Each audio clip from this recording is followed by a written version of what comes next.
A vida dos passageiros é colocada em risco quando aviões são mal construídos. Hidráulica! Nós perdemos! Quando engenheiros cometem erros. Essa estratégia não foi um acidente. Segundos após a decolagem, este avião gira descontroladamente. Isso quebrou todas as regras possíveis. Erros ocultos destroem este jato. Cada acidente contém lições que não podem ser ignoradas. Alguém tem que se manifestar e dizer: vamos lá, pessoal, temos que agir sério.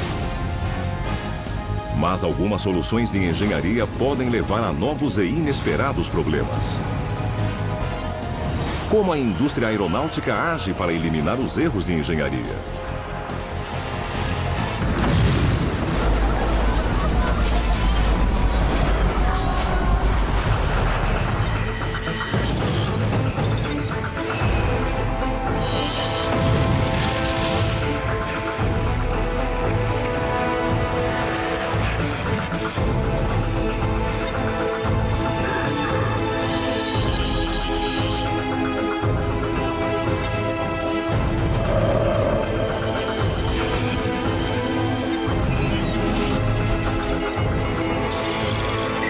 Catástrofes aéreas. Erro de engenharia. 17 de julho de 1996. Aeroporto JFK, Nova York. É o fim de um dia quente de julho. O voo 800 da TWA aguarda para partir rumo a Paris. Iniciando controle. Tripulação, checar máscara de oxigênio. Ele finalmente decola um pouco depois das 8 da noite. Há 230 pessoas a bordo. Entre elas, Jill Zinkiewicz, em sua primeira viagem internacional como comissária de bordo. O irmão de Jill, Matt, é ativista pela segurança aérea. Era um dia normal, um dia lindo. A Jill estava tão empolgada com a viagem para a França que contou para todo mundo que estava indo. Reconstituição. No setor de Jill, há um grupo de 16 alunos do ensino médio de uma pequena cidade da Pensilvânia. Eles estão a caminho de Paris na maior viagem de suas vidas. Enquanto todos se acomodam, o avião se aproxima da altitude de cruzeiro.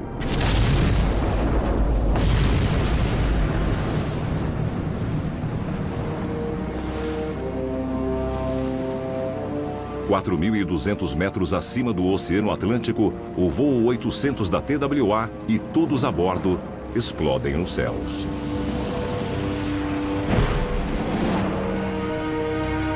Os momentos finais do avião foram vistos por centenas de testemunhas oculares. We saw a big giant ball of flames. Biggest orange ball I ever saw. My son was standing there on the beach and he said, "Oh, look." And we saw an explosion. We turned and looked at what looked like fireworks that were in the sky. And I looked up and I saw what appeared to be a glowing ball.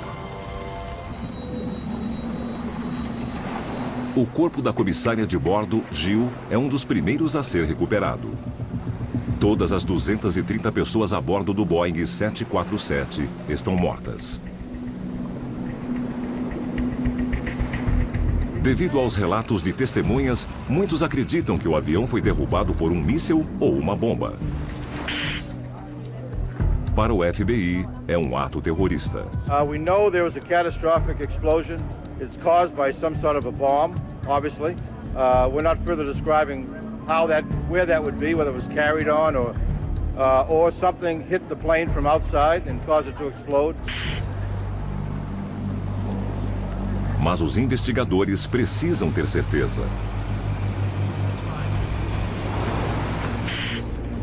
Vídeo da Marinha dos Estados Unidos. Eles têm uma tarefa difícil e delicada. Primeiro, precisam remover os corpos das vítimas. E depois, recuperar milhares de peças do avião. Todas elas podem ser pistas. E a 30 metros de profundidade, cada mergulhador só pode trabalhar por curtos períodos.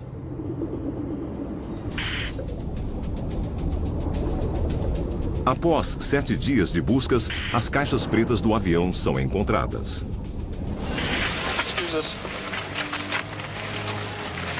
As esperanças dos investigadores aumentam imediatamente. Os gravadores de voz e de dados sobreviveram ao impacto. About 11.5 minutes after takeoff, the recording ended abruptly. O encerramento abrupto é um indício claro de um evento catastrófico, mas isso foi tudo o que os investigadores concluíram. Os gravadores parecem não conter mais nenhuma pista.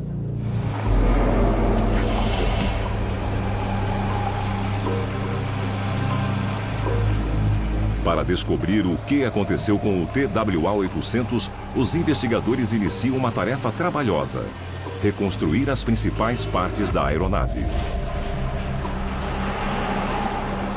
Impressionantes 95% do avião são recuperados. E logo chega-se a uma conclusão definitiva. O TWA-800 não foi derrubado por terroristas. Jimmy Wilder foi o especialista em materiais da investigação. Ficou bem claro no primeiro mês de investigação, talvez até um pouco antes disso, que de todas as peças recuperadas, nenhuma continha qualquer evidência de uma bomba ou míssil.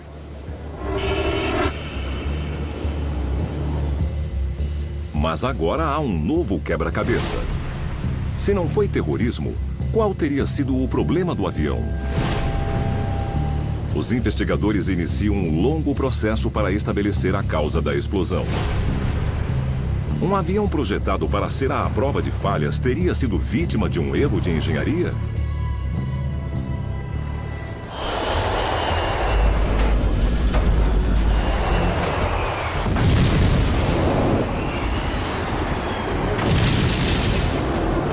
É uma das catástrofes do mundo moderno criadas pelo homem. Centenas de vidas perdidas e bilhões de dólares desperdiçados porque um avião não está apto a voar devido a um erro de engenharia. Mas a necessidade de segurança sempre lutou com a necessidade de lucro. Com a popularidade das viagens aéreas, mais aeronaves são construídas e a competição é feroz. Lockheed Martin, McDonnell Douglas e Boeing Corporation, todas disputando o primeiro lugar.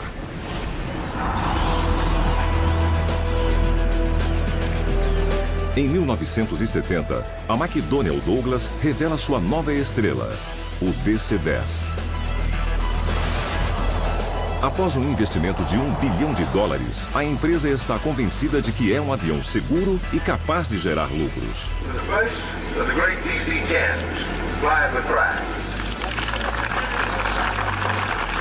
A construção do DC-10 parece impecável. Ele responde bem aos comandos e torna-se popular entre os pilotos. Então, ocorre um desastre, devido a um erro de engenharia. 3 de março de 1974. É primavera em Paris. No aeroporto de Orly, François Drouin, pai de 5 filhos, parte para uma viagem de negócios. Seu filho, Bruno, tinha apenas 5 anos. Eu me lembro daquele domingo, quando levamos meu pai até Orly. Meu pai ia pegar um avião para Londres a negócios. Ele trabalhava para uma empresa petrolífera. Mas o voo do pai de Bruno é cancelado devido a uma greve de funcionários em uma companhia aérea inglesa.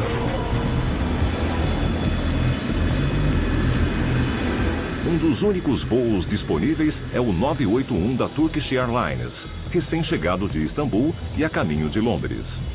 O avião é um DC-10 com apenas 2 anos de uso. Por causa dessa greve inesperada, muitas pessoas pegaram aquele voo, então o avião estava cheio. O DC-10 da Turkish Airlines fica mais tempo do que deveria em Paris para receber os passageiros prejudicados pela greve. Sem que sua família saiba, François Drouin também embarca. Já tô com a lista na mão. Rádio checado. Os comandantes Ulusman e Berkos concluem a checagem pré-voo. Tá normal? Está sim. Na traseira do avião, Mohamed Mahmoud, um carregador de bagagens, fecha a porta de carga. Altímetro em 6.000. O DC-10 está finalmente pronto para partir rumo a Londres. O voo 981 é liberado para a decolagem pouco depois de 12:30. Trem de pouso.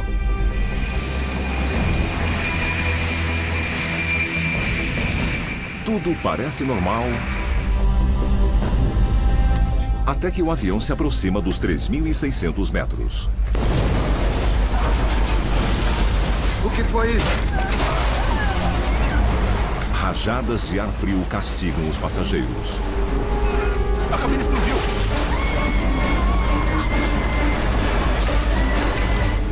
Eu não consigo subir. Não tá respondendo.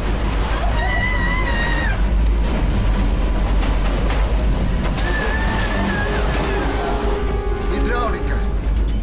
Nós perdemos.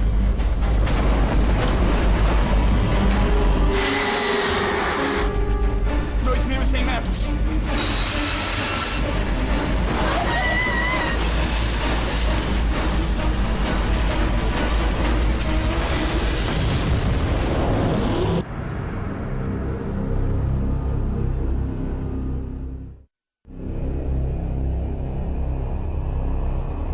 Nos arredores de Paris, o avião se choca contra o solo a quase 800 km por hora.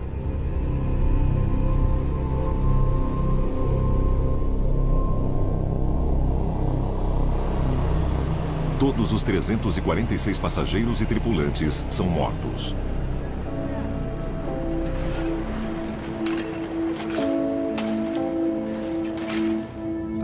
Foi um impacto muito violento. E as autoridades francesas não estavam preparadas para um evento como esse. Foi o primeiro.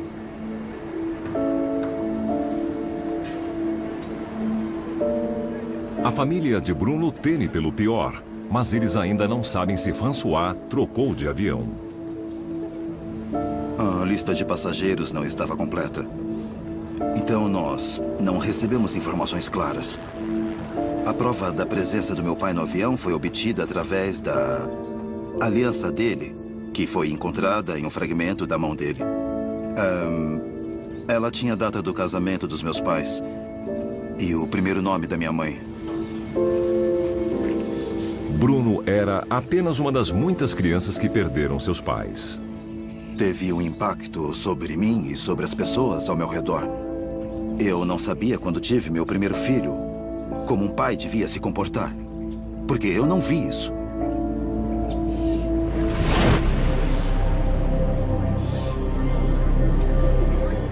Após a tragédia, os investigadores franceses iniciam a horrível tarefa de procurar pistas em meio aos destroços.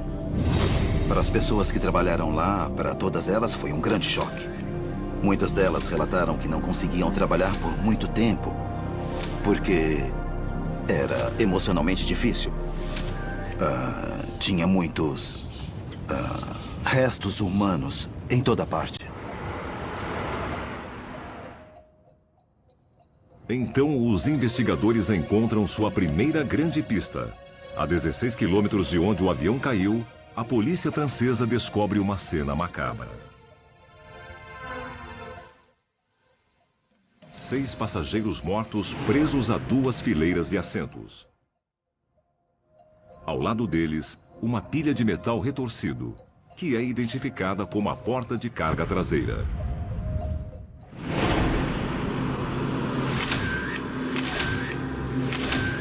A mesma porta que havia sido fechada poucos minutos antes pelo carregador de bagagens Mohamed Mahmoud.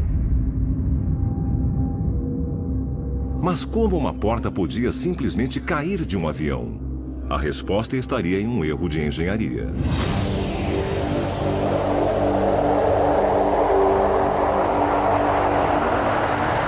Agora os investigadores se concentram na questão da pressurização.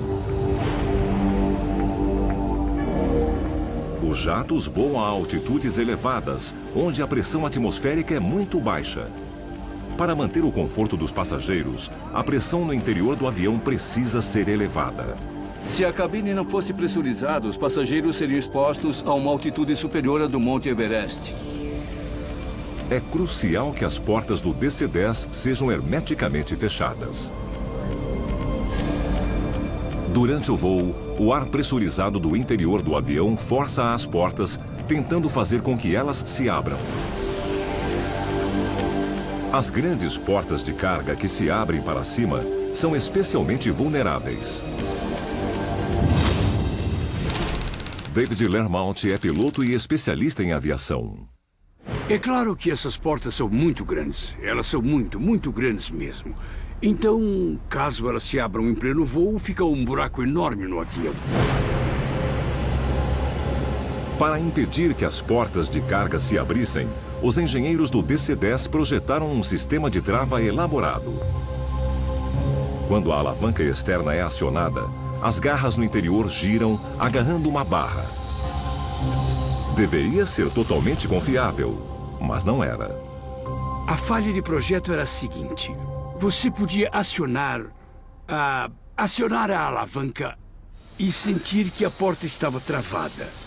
Mas ela poderia estar totalmente destravada. Os investigadores descobrem que a alavanca da porta podia parecer totalmente virada, mesmo quando as garras não estavam no lugar correto. É um exemplo claro de um erro de engenharia.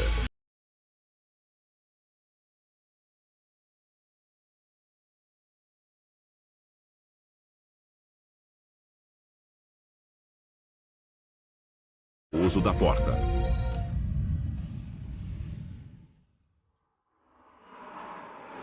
Basicamente, eles estavam condenados daquele momento em diante, porque quando a porta de carga se abriu, todo o ar do compartimento de carga, abaixo do piso da cabine, saiu por aquele buraco enorme.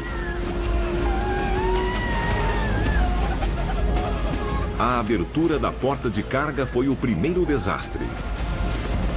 Então, o ar pressurizado da cabine também tenta escapar, abrindo um buraco no piso da cabine.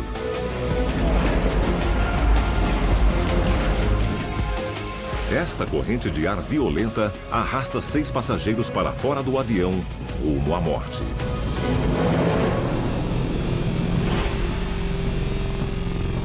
Foram as 6 pessoas encontradas a 16 quilômetros do local principal do acidente, ainda presas a seus assentos.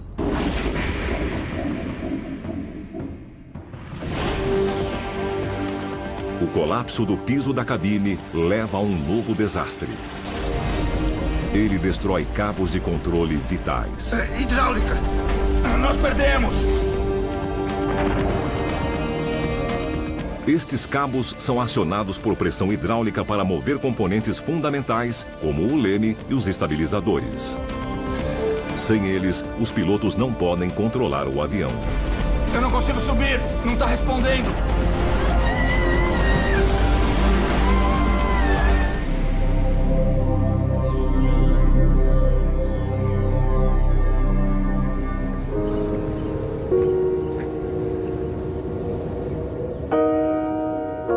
Anos depois, em memória de todos os que morreram, Bruno quer descobrir a história completa por trás do acidente que matou seu pai. Para mim, essa tragédia não foi um acidente. Acidente é falta de sorte. Aqui aconteceu outra coisa. Foi uma combinação de azar com um problema totalmente conhecido. Bruno teve acesso a um relatório interno onde alguns dos próprios engenheiros que construíram as portas de carga do DC-10 achavam que elas não eram seguras. O gerente de produto fez um relatório sobre a porta, mencionando que o sistema de trava não era muito seguro e que existia o risco de, ao longo dos 20 anos de idade útil do avião, ocorrer uma perda de aeronaves e de pessoas.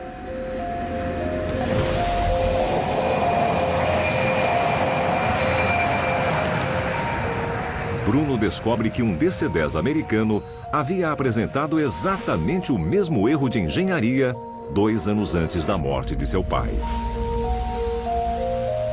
A porta se abriu, o piso da cabine cedeu e cabos de controle vitais foram danificados. Mas os pilotos tiveram sorte. Os cabos foram comprimidos, mas não foram cortados. E os pilotos conseguiram aterrissar o avião com segurança.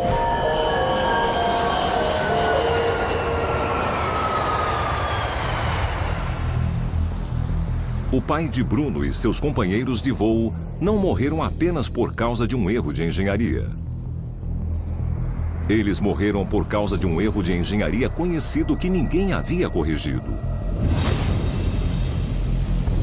Finalmente, as autoridades reagem. Todas as portas de carga do DC-10 são equipadas com uma nova trava e entradas de ar são colocadas no piso da cabine para impedir o colapso. Mas nem todas as lições são absorvidas. Foi a destruição do sistema de controle do avião que derrubou o DC-10. No futuro, ele teria que ser a prova de falhas. Assim, mesmo que um componente sofresse uma falha catastrófica, o avião continuaria seguro. Mas 5 anos depois, o fato de isso não ter ocorrido voltaria a assombrar a fabricante do DC-10, a McDonnell Douglas. 25 de maio de 1979. Aeroporto O'Hare, em Chicago. United 562, vire à direita em 070. Prepare-se para a decolagem. O mais movimentado do mundo. Ele tem que virar à direita onde você está. Pode virar à esquerda ali? E naquele dia, em 1979, o movimento é ainda maior do que o normal. A aeronave militar à direita, é melhor atravessar. Estou tentando tirar todo mundo da frente. É o início de um fim de semana prolongado e dezenas de milhares de passageiros estão tentando decolar. Checado. Pressurização da cabine. Tudo checado. Um DC-10 da American Airlines se prepara para ir a Los Angeles. 20 pedindo permissão. Atenção, Torre American 191 pedindo permissão para taxiar. Permissão para assumir a posição. Aguarde na pista 32 à esquerda. Pode virar à esquerda. 2 minutos após as 3 da tarde, o DC-10 está pronto para partir. Motor estável. Acelerar para a decolagem.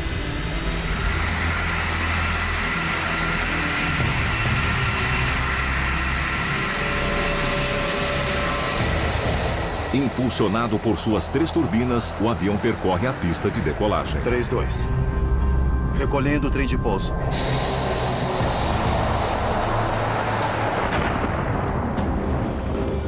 De repente, a turbina esquerda se solta. Troca! Aquele avião acabou de perder uma turbina. Parece catastrófico, mas a perda de um motor não deveria ser o bastante para derrubar esta aeronave. Os DC-10 são projetados para voar mesmo com 2 motores. O avião começa a se inclinar para a esquerda. Ah, meu Deus! Há algum outro problema. Os pilotos perdem o controle. O DC-10 vira totalmente.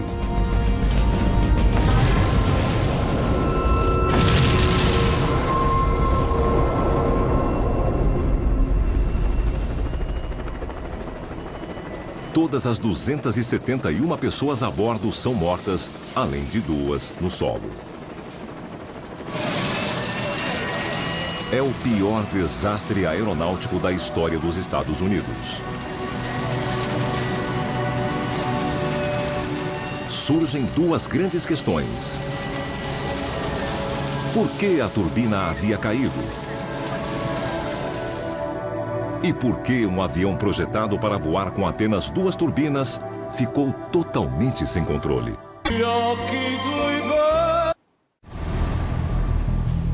Responder por que a turbina do DC-10 caiu mostra-se terrivelmente simples.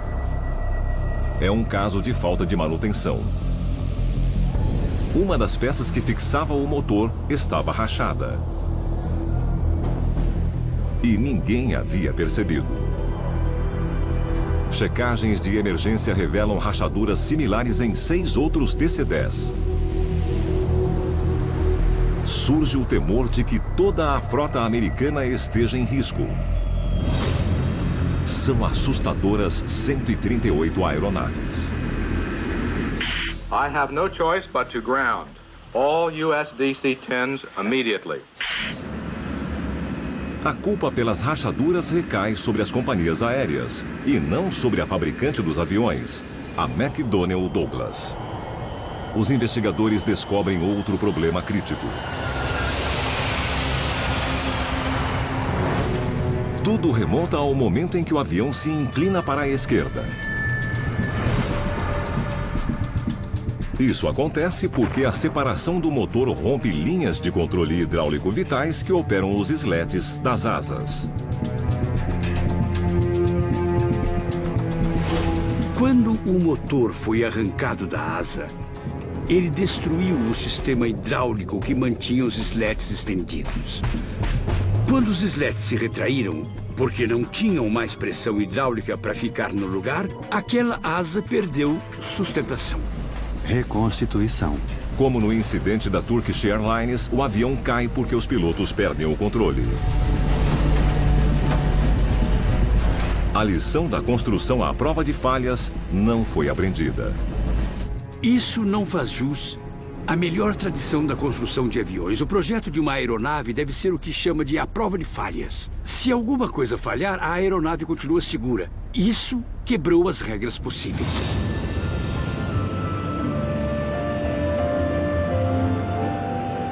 Ao longo dos anos seguintes, os engenheiros responsáveis pelo DC-10 aprendem a lição. Eles instalam sistemas mecânicos para garantir a segurança da aeronave. Mas é impossível remendar a reputação do avião. Hoje, os DC-10 são usados basicamente como aviões de carga.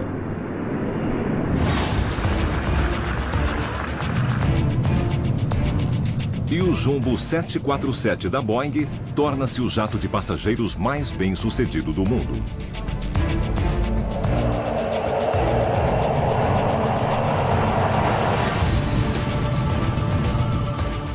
Seus engenheiros parecem ter aprendido as lições do projeto à prova de falhas até aquela noite de julho de 1996, quando o voo 800 da TWA explode, matando todos os 230 passageiros e tripulantes.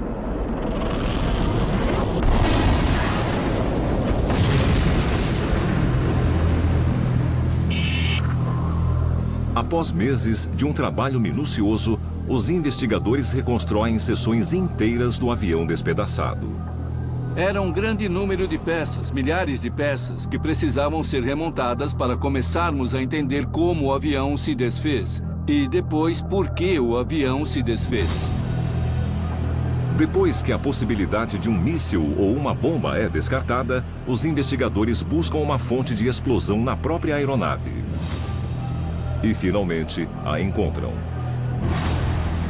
O tanque de combustível central explodiu.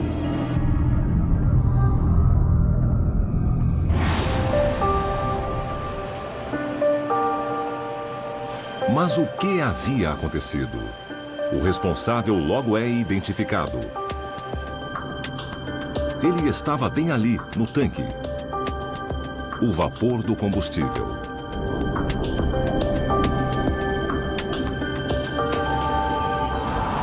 Quando os engenheiros da Boeing projetaram o 747 nos anos 1960, eles esperavam que o avião voasse com todos os seus tanques cheios. Mas quando o preço do combustível aumentou, as companhias aéreas tiveram que cortar custos. Christine Negroni escreveu muito sobre o voo 800 da TWA.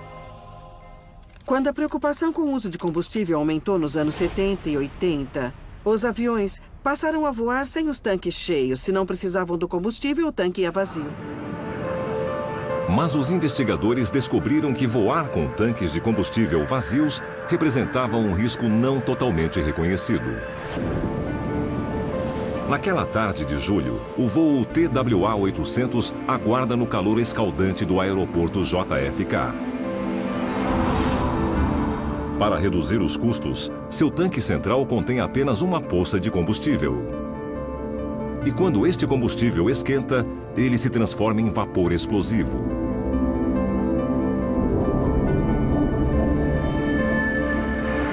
Um segundo erro de engenharia torna a situação muito pior. Diretamente abaixo do tanque de combustível, os engenheiros da Boeing colocaram os circuladores de ar do avião. São eles que fornecem ar filtrado para a cabine dos passageiros. Mas, embora aumentem o conforto dos passageiros, também emitem calor. E este calor vai diretamente para o tanque de combustível.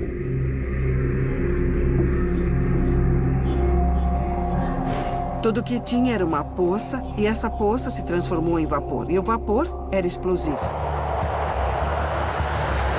Os investigadores revelam uma situação aterradora. Reconstituição. O TWA-800 se afasta de Nova York com um tanque de combustível altamente explosivo.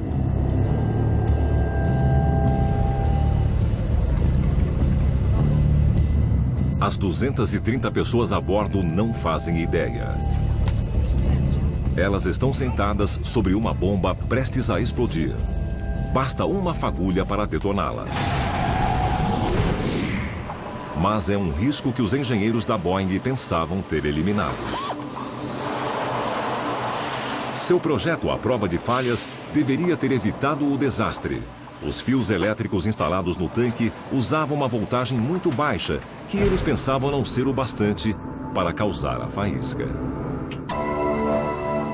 A investigação finalmente determina a sequência de erros de engenharia que derrubou o voo 800 da TWA. Primeiro, o vapor do combustível se acumula no tanque. Ele é aquecido a um estado crítico pelas unidades de compressão e circulação de ar. Fios rachados permitem a entrada de correntes de alta voltagem no tanque. Há um curto-circuito, uma faísca e o resultado trágico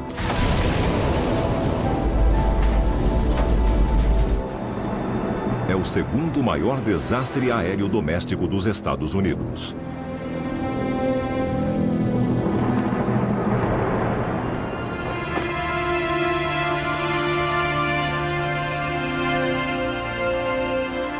Anualmente, parentes e amigos se encontram para relembrar seus entes queridos mortos a bordo do TWA-800. Isso acabou com a família. Nunca mais foi igual. Sempre falta alguma coisa. Quando o assunto é segurança, vidas humanas, de pessoas próximas, talvez a vida dos seus filhos, não importa o preço. Não é tão difícil agir corretamente. E as companhias aéreas, a indústrias e os engenheiros ficam tão fixados em estatísticas e números que perdem a conexão com as pessoas.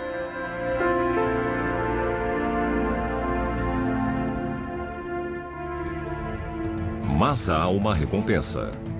A comissária de bordo Jill Zinkenvix e seus colegas de voo não morreram em vão. As autoridades finalmente reconhecem a ameaça dos tanques de combustível explosivos.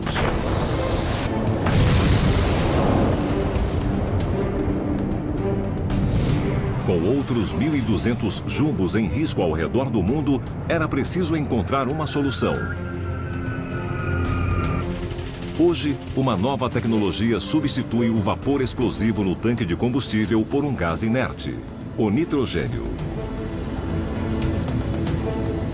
No geral, com exceção do ritmo lento com que as mudanças são feitas na aviação, eu diria que o voo 800 deixou um bom legado.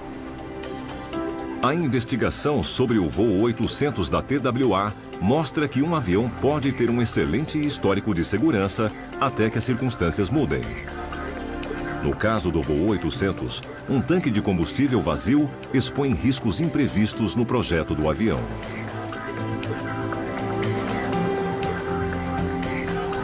Os engenheiros aeronáuticos percebem que é necessário prever problemas com maior precisão. O tipo de problema de engenharia que ocorre hoje em uma boa companhia aérea com aviões modernos é o tipo de problema de engenharia que não foi previsto. Mas isso será possível?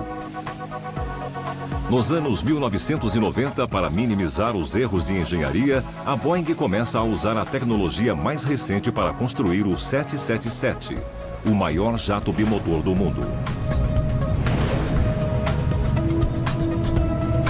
Assim como o jumbo original da Boeing, ele logo se torna famoso pela segurança. Mas os engenheiros da Boeing estão prestes a sofrer um choque. Eles podem ter eliminado o risco de superaquecimento do combustível, mas não previram o que acontece quando o combustível esfria demais. 17 de janeiro de 2008. Aeroporto Heathrow, em Londres, em um movimentado dia comum. Aviões de todo o mundo aterrissam a cada 3 minutos na pista sul. Entre os aviões a caminho do Heathrow está um 777 da British Airways. Reconstituição. O voo 38 tem 136 passageiros e 16 tripulantes a bordo. Eles estão voando há 11 horas, tendo saído de Pequim à noite, e todos estão ansiosos pelo fim da jornada. O comandante Peter Burkell e o copiloto John Cowart preparam-se para aterrissar.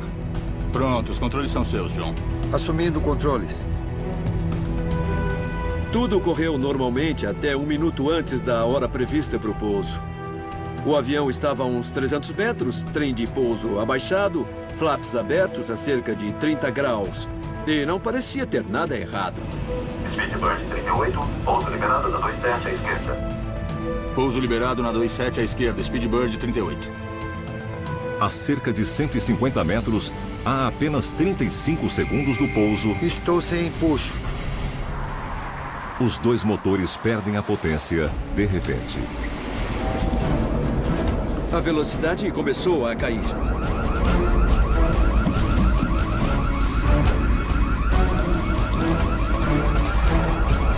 E aí, o avião de 200 toneladas se transformou em um planador. Os passageiros não fazem ideia de que podem estar prestes a morrer. E poderia ser ainda pior. Abaixo deles, há dezenas de milhares de pessoas em risco. Mayday, Mayday, Speedbird.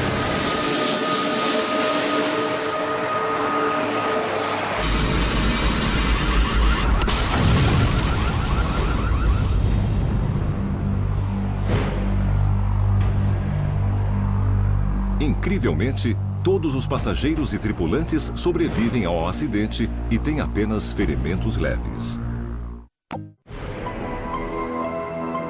Agora os engenheiros estão desesperados para descobrir por que os 2 motores perderam potência.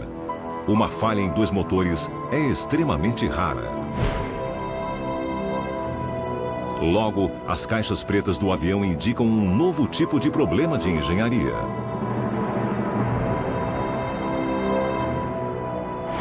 Algo impediu o combustível de fluir para as turbinas.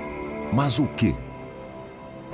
Uma coisa que nunca tinha sido prevista aconteceu com o sistema de combustível.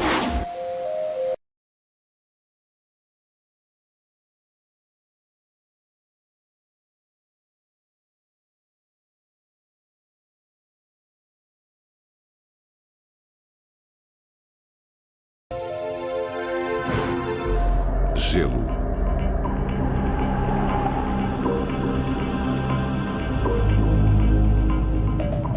De Pequim a Londres, o avião atravessou um ar extremamente frio com até 74 graus negativos.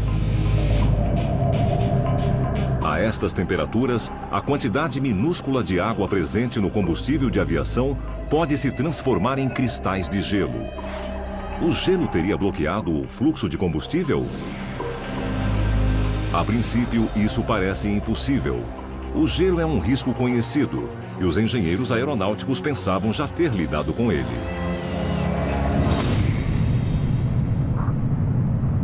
No 777, eles cuidaram para que o combustível fosse aquecido antes de chegar aos motores em um componente conhecido como trocador de calor. Steve Moss é investigador de acidentes e especialista em motores. Quando o combustível passa por esses tubos, ele é aquecido. Então, quando sai por essa ponta, ele está acima de 0 grau. E os cristais de gelo não chegam até a turbina. Se este aparelho foi criado para derreter cristais de gelo, como eles poderiam ter bloqueado o fluxo de combustível? Os investigadores retornam aos dados da caixa preta. Eles estudam o que aconteceu no sistema de combustível durante o longo voo de Pequim. Eles simulam o impacto do clima frio sobre a tubulação. Os testes mostraram uma coisa que não tinha sido levada em conta. Em altitude de cruzeiro, quando o fluxo de combustível é lento, o gelo pode se acumular dentro dos tubos. Reconstituição. Os investigadores passam a acreditar que o gelo se acumulou lentamente durante a longa jornada. Pronto, os controles são seus, John. Assumindo controles. Ao se aproximarem de Heathrow, os pilotos precisam de mais potência dos motores. Isso aumenta repentinamente o fluxo de combustível nos tubos, o que solta o gelo. Isso gera uma espécie de bola de neve ou uma avalanche que aumenta enquanto se desloca na direção da turbina. A bola de neve atinge o trocador de calor e o bloqueia. No momento em que o avião precisa de mais potência, o combustível não consegue passar pelo gelo. Os motores são inúteis. Os projetistas acharam que pensaram em tudo. Mas bastou uma circunstância que eles não tinham considerado e pronto. Mais uma vez, é preciso um acidente para revelar um problema que os engenheiros não haviam previsto.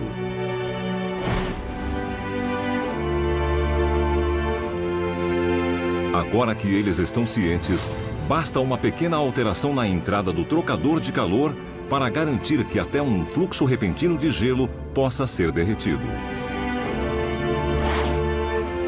O que aconteceu com o voo 38 da British Airways é mais um alerta. É a mesma lição revelada nas quedas dos DC-10 mais de 30 anos antes. Os engenheiros precisam considerar o imprevisível. Precisam tornar os aviões à prova de falhas.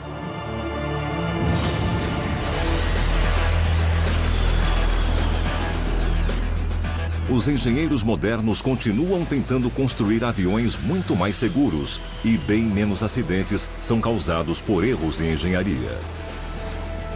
Acidentes fatais são 6 vezes mais raros do que eram 30 anos atrás. É sem dúvida uma melhoria considerável. A confiabilidade dos motores, fuselagens e sistemas aumentou muito, mas nós também aprendemos lições. A indústria aeronáutica ainda é jovem. Pouco mais de um século separam nossos jatos modernos dos primórdios da aviação. Mas para os engenheiros de hoje, o desafio ainda é o mesmo: eliminar erros antes que eles levem a desastres. Versão brasileira, Vox Mundi.